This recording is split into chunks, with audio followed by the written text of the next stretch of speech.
오늘 우리에게 주신 하나님의 말씀 마태복음 8장 5절에서 13절입니다. 마태복음 8장 5절에서 13절 함께 합독하도록 하겠습니다. 예수께서 가버나움에 들어가시니 한 백부장이 나와 간구하여 이르되 주여 내 하인이 중풍병으로 집에 누워 몹시 괴로워하나이다. 이르시되 내가 가서 고쳐주리라. 백부장이 대답하여 이르되 주여 내 집에 들어오심을 나는 감당하지 못하겠사오니 다만 말씀으로만 하옵소서. 그러면 내 하인이 낫겠사옵나이다. 나도 남의 수하에 있는 사람이요 내 아래에도 군사가 있으니 이더러 가라 하면 가고 저더러 오라 하면 오고 내 종도로 이것을 하라 하면 하나이다. 예수께서 들으시고 놀랍게 여겨 따르는 자들에게 이르시되 내가 진실로 너희에게 이르노니 이스라엘 중 아무에게서도 이만한 믿음을 보지 못하였노라. 또 너희에게 이르노니 동서로부터 많은 사람이 이르러 아브라함과 이삭과 야곱과 함께 천국에 앉으려니와 그 나라의 본 자손들은 바깥 어두운 데 쫓겨나 거기서 울며 이를 갈게 되리라. 예수께서 백부장에게 이르시되 가라 내 믿음대로 될지어다 하시니 그 즉시 하인이 나으니라. 아멘. 오늘은 말씀으로만 하옵소서라는 주제를 가지고 우리가 하나님 앞에 말씀의 능력과 또 말씀이 현실화되어지는 삶으로 우리 성도들이 살아가는 것을 알아보도록 하겠습니다. 먼저 우리는 지난 시간에 한번 살펴볼 때 예수님 앞에 한 문둥병자가 나와서 간구하는 장면이었죠. 그 하나님의 말씀 앞에서 앞에 바로 위에 있던 본문이 산상수훈이었잖아요. 산에서 하나님이 말씀하셨어요. 거기서 등장하는 산은 그냥 높은 꼭대기가 있는 그냥 매산을 얘기하는 게 아니라요. 예루살렘 성전이 있는 산입니다. 그러니까 성전에서 말씀을 하신 거예요. 그 성전에는 누가 계시죠? 말씀이신 하나님이 계신 거잖아요. 그리고 말씀이신 하나님이 말씀하셨다라는 것은 당신을 나타낸 거잖아요. 그죠? 하나님이 구약에서 보면 하나님이 어떻게 당신을 나타나셔서 항상 말씀으로 나타나세요. 그러니까 하나님이 말씀하시고 그림을 한번 그려보세요. 지금 하나님이 하나님의 보좌에서 말씀을 하고 계시는 거예요. 그리고 그렇게 하나님이 말씀을 하셨더니 말씀 앞에서 누가 무릎을 꿇고 나오냐면 나 부정한 자입니다. 나 문둥병자입니다. 나 죄인입니다. 하나님이 나를 긍휼히 여겨주시지 않으면 저는 지금 망할 자입니다. 라고 고백하는 자가 나왔단 말이에요. 그리고 나서 뭘 고백합니까? 주님이 원하시면 나를 깨끗게 하실 수 있습니다. 그런데 내 뜻대로가 아니라 주님의 뜻대로 되어지는 것을 내가 알기에 저는 그런 주님의 뜻에 따를 수밖에 없는 존재입니다. 은혜를 베풀어 주세요. 이런 자가 등장했어요. 제가 이 그림을 지난주에 어떤 그림하고 똑같다고 여러분에게 설명해 드렸죠? 이사야서 6장에 하나님 보좌 앞에 가서 하나님을 만났잖아요. 그러자마자 이사야가 바로 뭘 고백합니까? 나는 입술이 부정한 자로 돼 전능하신 거룩하신 하나님을 배웠으니 난 지금 뭐 하게 됐다고 그래요? 망하게 되었구나. 난 지금 죽게 되었구나. 이렇게 고백하고 있는 거예요. 지금 그 장면과 오늘 말씀이신 주님이 그 말씀 하늘의 진리의 말씀을 가지고 오셔서 선포했더니 그 앞에 문둥병자가 등장하는 거예요. 정확하게 일치되는 그림이란 말입니다. 그래서 마태는 그러한 이 땅에서의 자기 발견과 자기 부인이 진정한 하늘의 백성들 곧 반석 위에 집을 지은 지혜로운 사람들임을 지금 보여주고 있는 거예요. 그러니까 지금 반석 위에 집을 지어라 라고 우리가 전전주에 설교를 들었잖아요. 그럼 반석 위에 집을 짓는 자는 누구냐라고 말을 할 때 바로 뒤에 등장하는 게 문둥병자, 백부장 이런 사람들이 반석 위에 집을 지은 자들이라는 거예요. 그런데 그들은 어떤 존재들이죠? 나 아무것도 아닙니다. 나 부정한 자입니다. 내가 감히 어떻게 주님에게 이래라 저래라 요구할 수 있는 존재입니까? 말씀만 하세요. 말씀이 이루어질 줄로 압니다. 라고 고백하는 자들이 오더라는 거예요. 그와 대척점에 있는 자들이 누구죠? 나 이런 거 잘했어요 하고 가져오는 자들이잖아요. 율법 다 지켰어요. 어려서부터 율법은 내가 다 지키고 있는 거예요. 나는 하나님 앞에 혈통적으로도 유대인이고 난 바리새인이고 이 세상에서 자기가 쌓은 의를 들고 예수님 앞에 내가 의인인데 왜 나 안 알아줘 하던 자들이잖아요. 지금 마태는 그런 자들에게 그게 아니야 라고 말하는 거야. 마태복음은 유대인 기독교인들에게 수신자를 두고 있는 거예요. 그러니까 지금 이 마태복음을 먼저 수신을 하고 편지를 받고 있는 사람들은 다 유대적 뿌리를 가지고 있는 기독교인들이란 말이에요. 그러니까 그들이 뭘 못 놓겠어요? 율법적 행위를 못 내려놓는 거예요. 왜? 어려서부터 살아왔거든, 난 그거에. 그리고 그게 익숙하고 그게 진리인 줄 알고 왔어요. 근데 예수를 믿고 오고 있는 중에도 여전히 그들이 한켠에서는 불안한 거예요. 왜? 내가 지금까지 우리 조상 때부터 왔던 이 율법적 삶을 놓는 게 정말 하나님 뜻일까? 난 정말 예수 그리스도의 십자가의 은혜만 값없이 붙잡아야 되는 게 맞을까라는 끊임없이 갈등을 하면서 지금 따라오고 있는 거예요. 그들에게 오늘 마태복음을 전하면서 야, 하나님이 정말 원하셨던 것은 너희가 얼마나 훌륭하게 변화되고 잘하는가가 아니라 오히려 너희가 그런 죄의 모습과 너희의 그런 부정한 모습을 발견하고 예수 그리스도의 십자가의 은혜 안으로 나오라고 하시는 거야. 그래서 그게 반석이 집을 짓는 삶이라니까.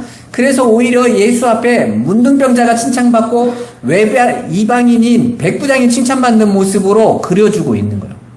그 하나님의 말씀 앞에서 무엇을 내놓을 수 있냐는 것입니다. 오늘날 우리 기독교가 자꾸 착각을 해요. 이미 구원을 다 받았다라고 여기니까 내가 받은 구원에 대해서 하나님 앞에 보답하는 삶이 훌륭한 삶인 줄 안 거예요. 그런데 그건요, 제가 구원파적 신앙이라고 말씀드렸잖아요. 구원은 저와 여러분을 부르셨다라는 건 하나님의 약속의 실체 안에서의 완성을 얘기하는 거지, 저와 여러분들의 구원의 완성은 이 역사를 다 지나가면서 하나님이 이루시는 거예요. 그건 건설 구원을 이야기하는 것도 아니고 아직 여러분이 구원받은지 모른다는 뜻도 아닙니다. 구원받은 성도라면 마땅히 하나님께서 하나님의 백성들이 나라는 존재가 어떤 존재인지를 이 역사를 통해서 발견하는 거예요. 그런데 우리는 그 구원의 완성을 어떻게 여기냐면 이미 다 됐다라고, 천국은 따놓은 것이라고 여기고 내가 이제 하나님 앞에 뭘 해드리는가로 그냥 바로 가버린 거예요, 한국교회는. 그러니까 내가 가지고 있는 구원을 내가 얼만큼 잘하느냐로 자꾸 확인을 하려고 하는 거예요. 그거 아니라는 것입니다. 엉뚱한 방향으로 가고 있는 것이죠. 오히려 우리는 하나님 앞에서 나 문둥병자요, 나 이방인이요, 나 창녀요, 나 음란한 자요, 악한 자요, 부정한 자입니다 라는 고백의 자리로 내려가서 오직 예수 그리스도의 십자가의 은혜 안에서 안심하고 기뻐하고 즐거워하는 삶을 살아가야 되는데, 여러분 주변에서 예수 믿는 분들 한번 만나보시면 다들 자기가 뭘 잘했고 뭐 하고 있고 그런 거에 보람을 느끼고 그게 교회 생활이고 신앙생활인 줄 알잖아요, 여러분.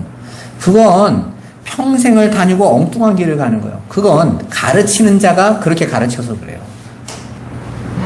그래서 우리가 하나님 말씀을 받으면 내가 잘 지켜야지, 잘해드려야지로 착각하고 싶은 거예요. 그게 나쁘다라는 게 아니라 그게 구원의 길인 줄 안다는 거죠. 여러분, 왜 교회에 나와 말씀을 들으세요? 많은 분이 말씀을 듣는 목적을 자기 위로와 만족, 그리고 말씀을 통해 세상에서 나의 가치를 챙길 방법을 모색하려고 하는 거예요. 그러나 사실 하나님의 말씀이 우리에게 떨어지면 그 말씀은 지금까지 우리가 거짓되게 붙잡고 있었던 죄와 더러운 것들을 죽여내는 역할을 해야만 하는 거예요. 에레미야 23장 29절 한번 같이 읽어보겠습니다. 여호와의 말씀이니라 내 말이 불 같지 아니하냐, 바위를 쳐서 부스러뜨리는 방망이 같지 아니하냐. 아멘. 보세요, 하나님의 말씀이래요. 근데 그 말은 어떤 말이라고 지금 말을 하고 있어요? 불 같고 바위를 쳐서 부서뜨리는 방망이 같은 말이다, 지금 말씀이다, 이렇게 지금 떨어진 거죠. 그러니까 하나님께서 말씀을 떨어뜨린 거, 그 말씀 받고 뭐 하라는 거예요?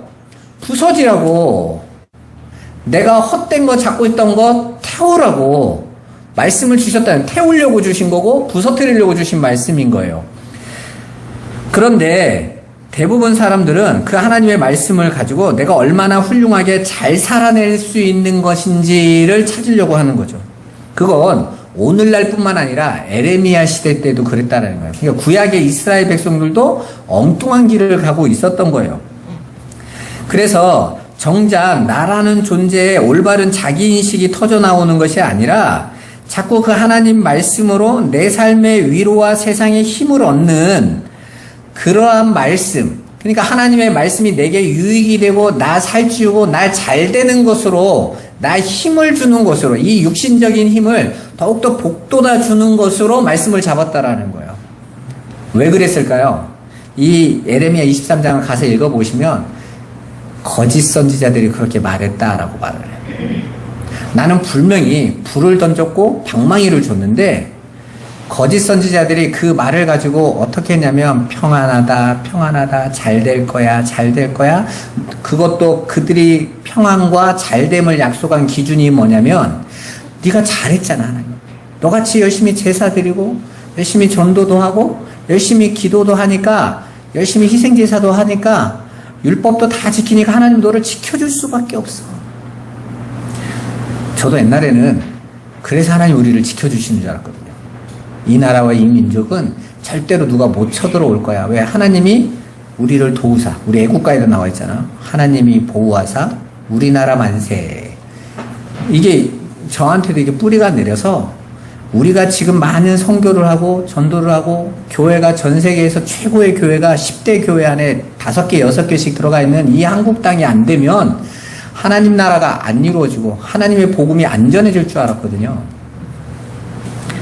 그리고 그러한 말씀을 전하는 것을 쫓아다녔어요. 여러분 오늘날 기독교 방송을 들어보시면 극동방송이나 CBS 방송 들어보세요. 설교자가 불을 던지던가요? 방망이를 던지던가요? 이 독사의 자식들아 회개하라 그러던가요? 아니죠. 어떻게 잘 살 수 있는지, 어떻게 위로받고 편안하게 하세요.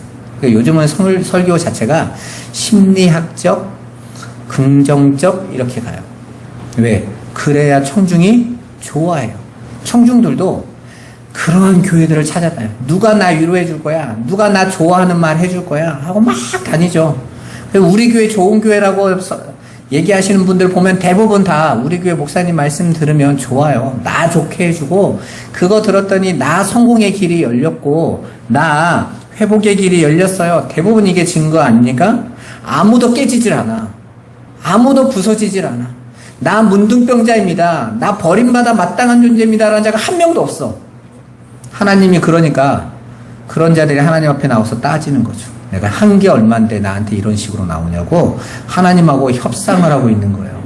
그건 기독교가 아닙니다, 여러분. 그냥 종교인 거죠.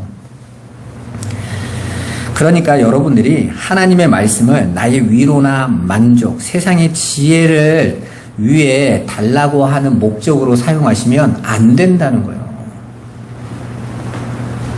오늘은 예수님께서 자신의 하인의 중풍병을 고쳐달라는 로마인 백부장의 고백을 통해서 기적을 쫓는 그릇된 신앙에 대한 경고와 함께 하나님의 말씀의 중요성을 가르쳐주고 있는 거예요. 지금 말씀 앞에서 나와 있는 거예요.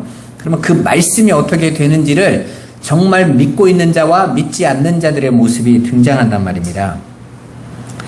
많은 신자가 기적을 믿음의 증거로 붙잡고 살아가고 있지 않습니까? 그러나 오늘 본문에서는 그러한 기적을 보지 않고도 진리의 말씀을 믿고 그런 기적이 없음에도 그 말씀이 곧 현실이라는 것을 굳게 붙들고 나아간 백부장이 정말 그 말씀을 현실로 보게 되었고 그로 말미암아 구원을 얻게 되는 이야기예요. 말씀을 믿었더니 우리 집에 갔더니 1시간 만에 응답이 왔다는 얘기를 하고 싶은 거 아니에요. 이 얘기 여러분이 꼭 기억하셔야 돼요. 마태가 하고 싶은 말은 여러분이 말씀을 붙잡으면 말씀이 이렇게 응답으로 표현될 거야. 성공으로 나타날 거야. 병고침으로 나타날 거야. 이 얘기를 하고 있는 게 아니에요. 이 하나님의 말씀을 믿음으로 붙잡은 자에게 중풍병이 낫는 것 같은 하나님의 응답의 현실은 이 역사 속에서 반드시 일어나는데 아니 이 역사를 넘어서도 일어나요. 그런데 성도는 말씀만 가지고 간단 말입니다. 그 얘기에 포인트가 있는 거예요. 세상 사람들은 그들의 믿음은 보는 것이 믿는 것이다 라는 반면에 하나님 백성들의 믿음은 믿으면 보인다의 믿음이어야 한단 말이에요. 그래서 히브리서 11장에 믿음을 뭐라고 말하는 거죠? 바라는 것들의 실상이요 보이지 않는 것들의 증거다. 이렇게. 물론 하나님의 말씀을 굳게 믿고 구하는 성도들의 기도가 응답이 늦어질 수도 있습니다. 아니 어쩌면 이 세상에서 그 기도에 대한 응답을 보지 못하고 그 나라에 갈 수도 있습니다. 그러나 주님은 성도들의 믿음에 반드시 응답해 주세요. 이 말은 우리의 소원을 들어주신다라는 뜻이 아니에요, 여러분. 하나님이 우리가 기도한 건 다 들어주신다라는 것은 우리의 뜻대로 이루어준다는 뜻이 아니에요. 하나님은 사랑하는 자기 백성들의 모든 간구를 말씀에 근거하여 하나님의 약속에 근거하여 우리의 영적인 유익과 성장을 위해 응답하시는 거예요. 구원의 목표지를 위하여 완성해 주시는 거예요. 그래서 저와 여러분들이 수없이 많은 기도가 다 어디로 합쳐지죠? 우리 계시록에서 함께 봤잖아요. 성도들의 기도가 한 화로에 담기죠. 그죠? 그래서 천사로 하여금 하나님께 바쳐서 향기로 올라가잖아요. 각자의 기도인데 하나로 가요. 그러니까 각자의 모든 기도는 하나님의 한 응답의 방향으로 가는 거예요. 그리고 하나님은 그 응답으로 땅에 심판하시고 하나님의 백성들을 이끌어 가신다라는 것입니다. 내가 기도를 많은 시간을 하면 내 거는 들어주고 너는 조금 했으니까 안 들어주고 각자의 목표대로 열심을 해, 이런 뜻이 아니에요, 여러분. 참성도들의 기도는 때로는 바울처럼 내 질병을 고쳐주세요 라고 아무리 부르짖어도 하나님이 못 들으신 척 하신단 말이에요. 그리고 나서 바울이 왜 내 기도를 안 들어주세요 했더니 뭐라고 말씀하십니까? 그게 너에게 유익이야 라고 그랬잖아요. 너가 교만하면 안 돼. 너 병까지 나으면 네가 그거 가지고 반드시 너는 교만해질 수밖에 없어. 그게 인간이니까. 그래서 일부러 내가 너에게 준 거야. 그게 응답인 거죠. 기도만 많이 하면 낫는다가 응답이 아니란 말입니다. 그래서 성도는 하나님의 말씀의 언약을 붙잡고 그 언약으로 아무것도 안 보여도 갈 수 있는 자들인 거예요. 모든 것이 합력하여 선을 이루도록 하나님은 우리의 믿음에 끊임없이 답하고 계시는 겁니다. 성도는 바로 그러한 믿음을 가진 자들이어야만 하는 거예요. 지금 당장 내 눈에 증거를 드러내 보여주세요. 내 귀에 들리게 해주세요. 그리고 그것들이 들려야 저는 믿을 거예요가 아니라 그 소리 안 들리고 그 증거 안 보여도 믿음만을 가지고 그 믿음이 우리를 끝까지 인도해 가는 거예요. 마치 믿음이라는 DNA가 가진 성도들은 자신도 모르게 그 삶을 쫓아가게 되는 거죠. 여러분, 우리가 철새나 이런 새들을 보면 한 번도 안 가봤던 곳에 어김없이 찾아오죠. 그런 것들은 마치 이렇게 지구의 축 안에서 연결된 뭐가 있는 것처럼 GPS처럼 늘 계절마다 그 나라에서 나라를 옮겨가면서 그 넓은 바다도 옮겨가면서 간단 말이에요. 어떻게 그들이 갈 수 있겠어요? 길을 어떻게 알 수 있어요? DNA요. 그냥 그 길을 가는 거예요. 연어가 자기의 고향으로 돌아오는 건 그냥 DNA예요. 그냥 있었던 그곳에 그 넓은 바다에서 장성할 때까지 컸는데 그걸 어떻게 합니까? 근데 찾아가요. 그 길을 간단 말입니다.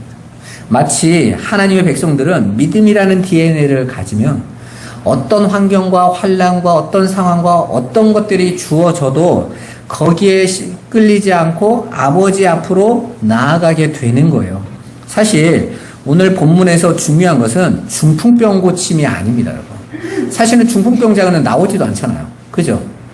그냥 중풍병이라는 매체로 이야기를 했지만 중풍병자는 나중에 나았다라는 말만 나오지 그가 온 것도 아니고 데려온 것도 아니고 아무것도 아니란 말이에요. 여기에서 포인트는 예수님과 백부장의 대화인 거예요. 여러분, 중풍병은 어떤 병이죠? 몸을 움직일 수 없는 마비예요. 그죠? 그냥 뇌경색인데 한쪽 오른쪽이 막히면 왼쪽, 왼손, 왼다리 다 못 쓰는 거예요. 이쪽은. 그러니까 일어날 수가 없죠? 움직일 수가 없는 병인 거예요. 한마디로 죽은 상태인 거예요. 예수님은 이렇게 말씀하세요. 내가 가서 고쳐줄까? 이렇게 의문문으로 말씀하세요. 내가 가서 고쳐주리라가 아니라 내가 가서 고쳐줄까? 마치 이렇게 물어보는 거죠. 너 그거 기대해? 하고 이렇게 물어보시는 것 같아요. 뭔가 지금 백부장이 할 고백을 예수님이 이미 알고 계세요. 왜? 하나님이시니까. 그런데 지금 믿는 하나님의 백성들에게 들어보라고 내가 가서 고쳐줄까? 이렇게 물어보시는 것입니다. 사실 우리는 전부 그것 때문에 교회 오는 거잖아요. 지금 우리가 필요로 하는 것, 원하는 것, 우리의 문제 해결을 위해서 교회를 나오고 있는 거 아닙니까? 그래서 예수님이 내가 내 문제 해결해 주러 갈까? 이렇게 말씀하시면, 떠보시면, 저 같으면 당장 빨리 오세요. 맛있는 것도 준비해 놓을게요. 원하는 거 다 드릴게요. 오세요. 나 같으면 그럴 거예요. 그런데 백부장은 예수님이 직접 오시겠다는 말씀에 손사래를 치면서 말씀만 있으면 그 말씀이 현실이 될 것을 믿습니다. 라고 믿음을 드러내요. 말씀만 있으면. 예수님은 그러한 백부장의 고백을 들으시고 이스라엘 중에서 이 백부장 같은 믿음을 보지 못하셨다고 말씀하십니다. 그러니까 믿음이라는 건 백부장처럼 하나님의 말씀에 근거한 것이어야지 표적이나 기적 같은 거는 아무 상관이 없다라는 거예요. 근데 많은 분들이 믿음을 기적이나 그런 표적, 그런 증거들의 목적을 두고 근거를 두고 있어요. 특히 오늘날 한국 교회는요. 그래서 정말 위험한 거예요. 정말 위기가 오면 후두둑 떨어지는 거예요. 코로나 한번 걸리니까 30%가 교회를 나갔어요. 우리 교회도 습관처럼 그런 분들 많은데 습관이 무너지는 거예요. 그건 말씀이 아니었던 것입니다. 보고 모이고 함께해서 좋았던 거죠. 우리 현수막 하시는 전사님 그래요. 현수막이 정말 물밀듯이 들어온대요. 근데 대부분 그 현수막의 내용이 잃은 양 찾기예요. 자, 코로나 동안 못 온 사람들 다시 이제 물러 모으는 그거 하고 있는 거죠. 나쁘다라는 것이 아니라 지금 왜 성도들이 이렇게 추풍 낙엽처럼 성도라는 이름을 가진 자들이 세상으로 확 썰물처럼 빠져나갔느냐가 중요한 겁니다. 그들은 보이고 나타나는 자기 육신의 안위에 초점을 두고 신앙생활을 했다라는 거예요. 당장 육신의 안위에 문제가 올 것 같으니까 언제든지 접을 수 있는 거죠. 내가 주인이니까, 내가 우선이니까 말이에요. 여러분, 유대인들이 예수님을 따라다니면서 예수님께 뭘 계속해서 요구하던가요? 마태복음 16장 1절 4절 한번 같이 읽어볼까요? 바리새인과 사두개인들이 와서 예수를 시험하여 하늘로부터 오는 표적 보이기를 청하니 악하고 음란한 세대가 표적을 구하나 요나의 표적밖에는 보여줄 표적이 없느니라 하시고 그들을 떠나가시니라. 아멘. 지금 바리새인과 사두개인들, 유대인들은 계속 예수님을 따라다니면서 표적 보여주세요, 표적 보여주세요 그러거든요. 그러면서 항상 예수님이 주신 그 말씀은요 계속 빠져요. 말씀으로 하나님이 당신을 드러내시고 아버지를 보여주시는데 그들은 끊임없이 다른 걸 가지고 아버지를 보여달라고 해요. 그거 보여달라고. 당신이 아버지 하나님의 사람이라는 걸 증명할 수 있도록 계속 표적을 보여달라고요. 예수님 내가 말하고 있잖아. 아버지의 말을 전하고 있잖아. 이렇게 계속 말씀하고 계시는데 그 아버지의 말이 아니라 그들은 오로지 표적이 하나님의 나타나는 증거라는 거죠. 오병이의 기적을 맛보고 저들이 예수님에게 따라와서 제일 먼저 요구한 게 뭡니까? 그 기적 계속 보여주세요. 광야에서 모세가 우리에게 40년 동안 떡 먹여준 것처럼 그거 계속 주세요. 이거 하고 있는 거예요. 그런 그들을 마태는 예수님을 시험하였다라고 말하고 있어요. 그런 세대를 예수님은 악하고 음란한 세대라고 부르시며 떠나버리십니다. 그럼 오늘날 우리 주변을 봐보세요. 끊임없이 기적 보여주세요. 병 고쳐주세요. 나 낫게 해주세요. 내 문제 해결해주세요. 그들과 여기에 나오는 예수님에게 욕을 먹었던 악하고 음란한 세대와 차이점이 보이세요? 똑같은 겁니다. 주님이 주신 그 말씀을 내 안에 받아서 말씀이 나를 그 말씀대로 완성하고 성취되어지는 것을 믿고 기다리는 백부장이 아니라 말씀은 됐고 나 그 시간 채웠으니까 내가 원하는 걸 들으세요 라고 말하는 자들인 거예요. 그런데도 오늘날 많은 교회가 여전히 기적을 외치고 표적을 보이겠다고 하는데 얼마나 많은 사람들이 그곳으로 몰려듭니까? 그들이 정말 믿음을 가진 자들이 맞을까요? 여러분, 제가 교회를 80년대부터 다녔어요. 중학교 2학년 때부터 본격적으로 교회를 다니면서 교회에서 여름 때만 되면 수련회를 가는데 대부분 기도원으로 갔어요. 기도원에 가면 늘 늘상 있는 게 있어요. 방언 훈련하는 거, 그리고 그 안에서 병 고침 받은 사람들, 특히 할렐루야의 김계화 원장인가 이런 사람 TV에도 날라왔잖아요. 암 고친다고 하면 전국에서 구름대 같이 불신자가 간 게 아니에요. 절 다닌 사람이 간 게 아닙니다. 누가 갔겠어요? 예수 믿는다는 사람들이 가서 믿습니다를 외치면 집 팔아놓고 이러면서 믿음 큰 사람 순으로 고쳐준다니까 막 가서 불치병, 병원도 포기한 병 고쳐달라고 막 부르짖는 거예요. 여러분, 대부분 뒤에 시체로 나갔습니다. 어쩌다 한 명 어떻게 돼가지고 되면 그걸 가지고 막 기적이 넘치는 곳 이러면서 갔단 말이에요. 사람들이 그런데 쫓아다니면 막 뜨겁다고 하고 막 기도하고 왔다고 하고, 저도 우리 교회 목사님이 그런 쪽으로 많이 인도했으니까 다녀봤다니까요. 산에 가가지고 무덤가 앞에서 기도하고요. 믿음 키운다고. 제가 나중에 하나님 말씀을 알고 신학을 배우면서 헛짓거리구나, 엉터리꾼만 했어요. 사람들에게 그거 막 보여주면서 그걸 믿음이라고 한국교회 성도들한테 가르쳐준 거예요. 그러니까 성도들이 그거밖에 할 줄을 몰라. 그런데 정작 뭐가 없는 줄 아세요? 말씀들이 없어요. 여러분, 3, 40년 다녔는데 내가 아직도 성경을 가지고 하나님 말씀은 이거야 라고 못 전하고 있다는 건 뭔가 문제가 있는 거잖아요. 여러분, 학교 가가지고 초등학교 6학년만 가도 더하기 빼기 곱하기 나누기를 가르칠 수 있는데, 그죠? 국어책을 보면 이 시인이 무슨 말을 하려고 한 거야 이 정도를 말할 수 있는데 우리가 왜 하나님의 말씀만 단 하나도 말을 못하냔 말이에요. 뜻을 풀어 가르칠 수 있는 사람이 교회 안에 하나도 없네. 이 교회 가면 이 목사님이 이걸 가지고 신비로 적용해, 저 교회 가면 이 목사님이 똑같은 말씀 가지고 율법 얘기해. 뭘 해야 되는 거예요? 아무도 말씀에는 관심이 없어요. 그래서 심지어는 목사님들이 성도가 자꾸 까먹어야 같은 거 또 얘기하지 이러면서 가네. 아무도 거기에 관심이 없는 거예요. 그런데 오늘 백부장을 근거로 하면 말씀을 믿는 믿음 있는 자들이 현실을 보게 된다잖아요. 그 하늘의 것으로 들어간다잖아요. 이건 위험한 거예요. 지금 한국교회가 지금 엉터리 길을 가는데도 전혀 내가 그 길을 가고 있다는 걸 모르는 거예요. 마치 죄라는 질병을, 문둥병을 갖고 있는데 그 문둥병 때문에 내가 당하고 있는 이 현실과 삶의 문제에 대한 전혀 죄에 대한 자각이 안 일어나고 있는 거예요.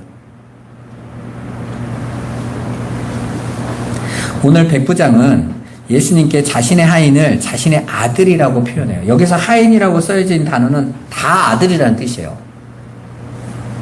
그럼 백부장이 자신의 하인이면 나이가 많았을 건데 진짜 아들일까? 아니요. 하인을 나와 일치시킨 거예요. 아들이라는 표현은 어떤 사람에게 보통 표현하죠? 나와 한 몸이다 라고 표현할 때 아들인 거잖아요. 그래서 바울도 디모데를 보고 뭐라고 부릅니까? 아들 이렇게 부르잖아요. 그건 혈통적 아들에 대한 이야기인 것이 아닌 거죠.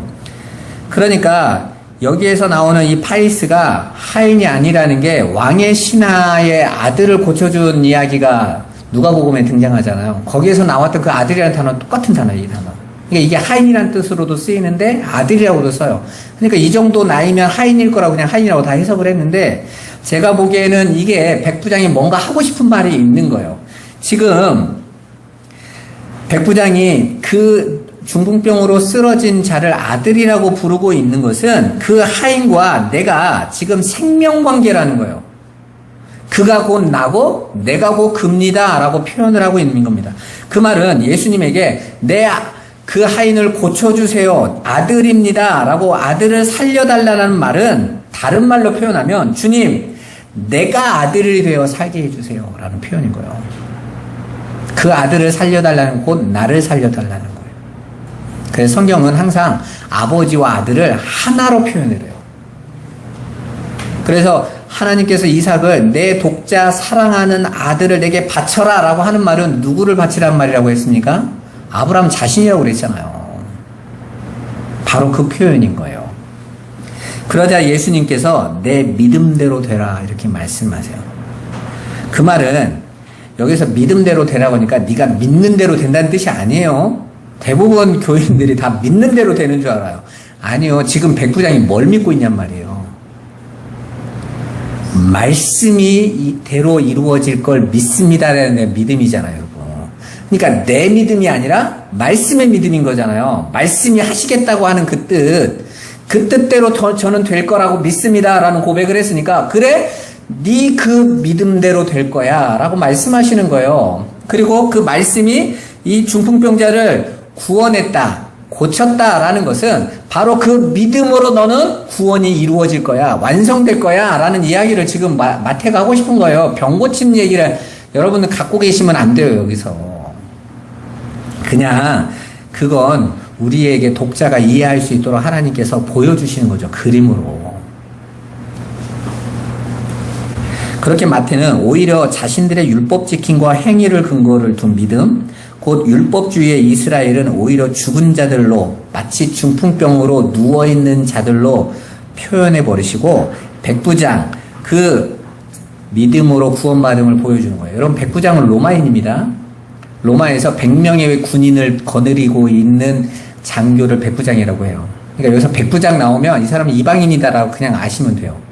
천부장 이방인입니다. 그럼 백부장이 거느린, 장교가 거느린 백부장이 10명이 있고 군대가 1000명 있는 게 천부장이에요.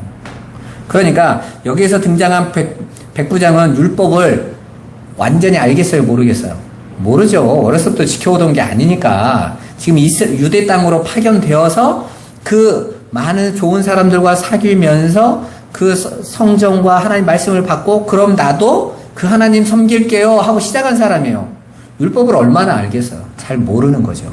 그런데 그런 백부장이 바로 그 시대에 와 있던 그 예수 그리스도, 그분의 이야기를 듣고, 아, 저분이 이들이 말했던, 구약에서 말했던 메시아이신가 보다 라고 믿은 거예요. 그리고 그분이라면 말씀대로 이루어지겠구나. 근데 이걸 어떻게 깨닫습니까? 믿음으로 깨달았죠.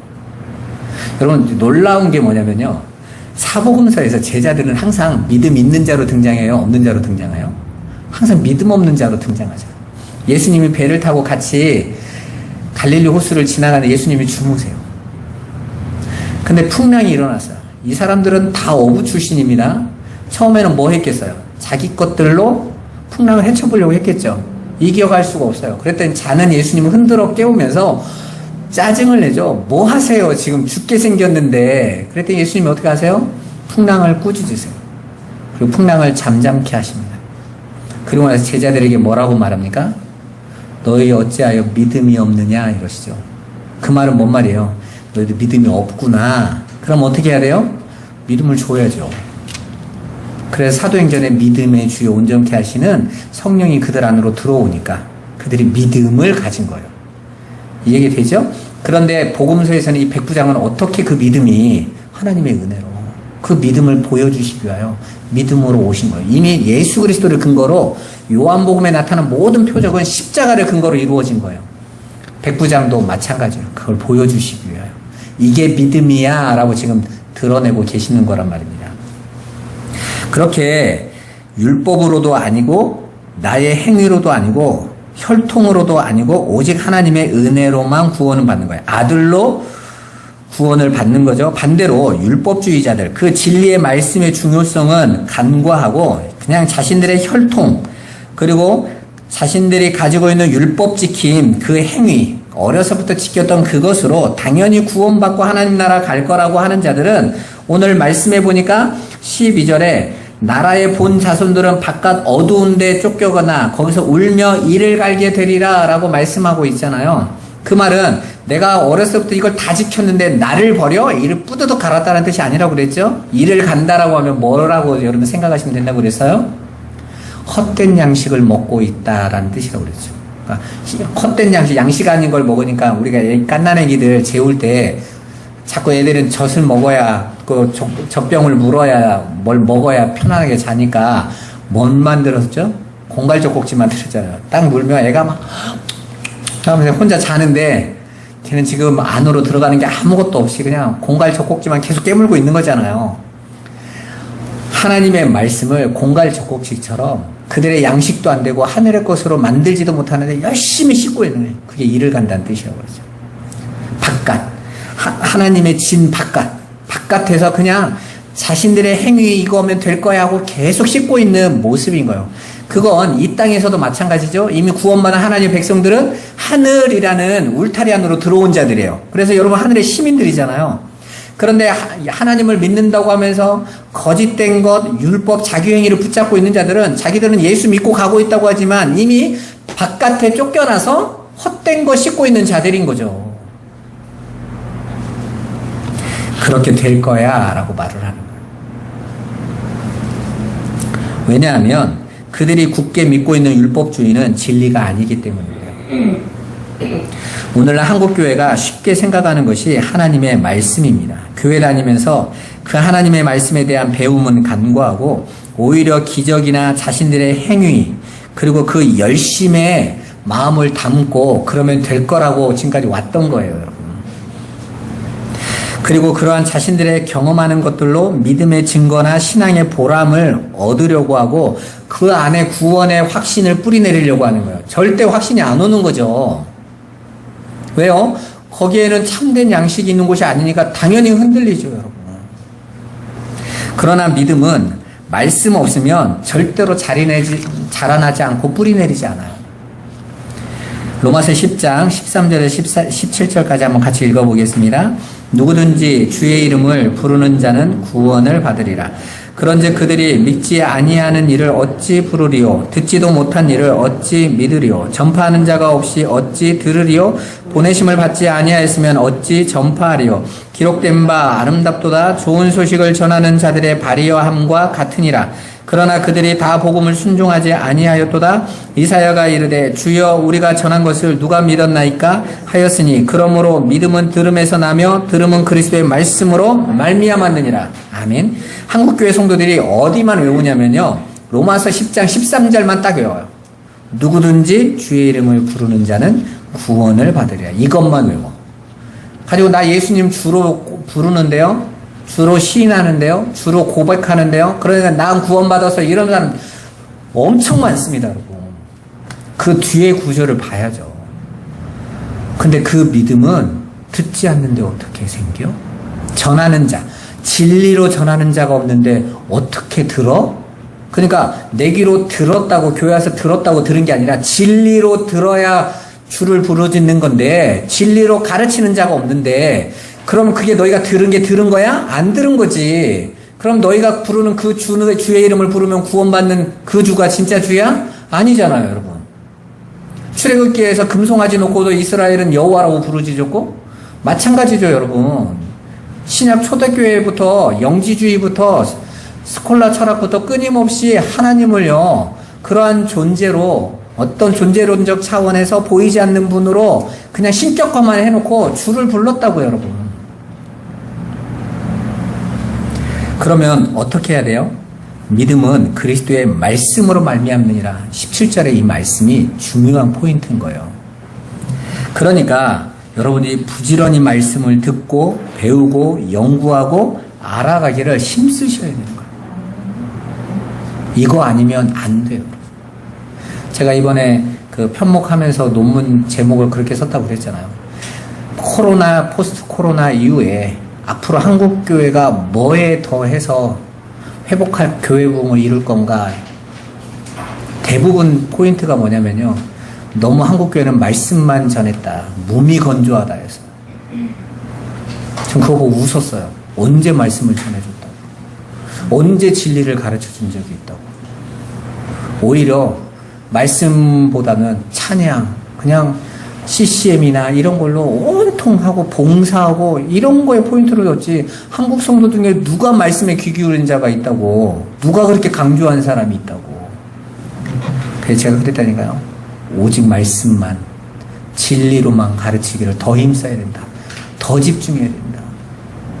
오히려 부수적으로 했던 걸 줄여야 된다 이랬어요.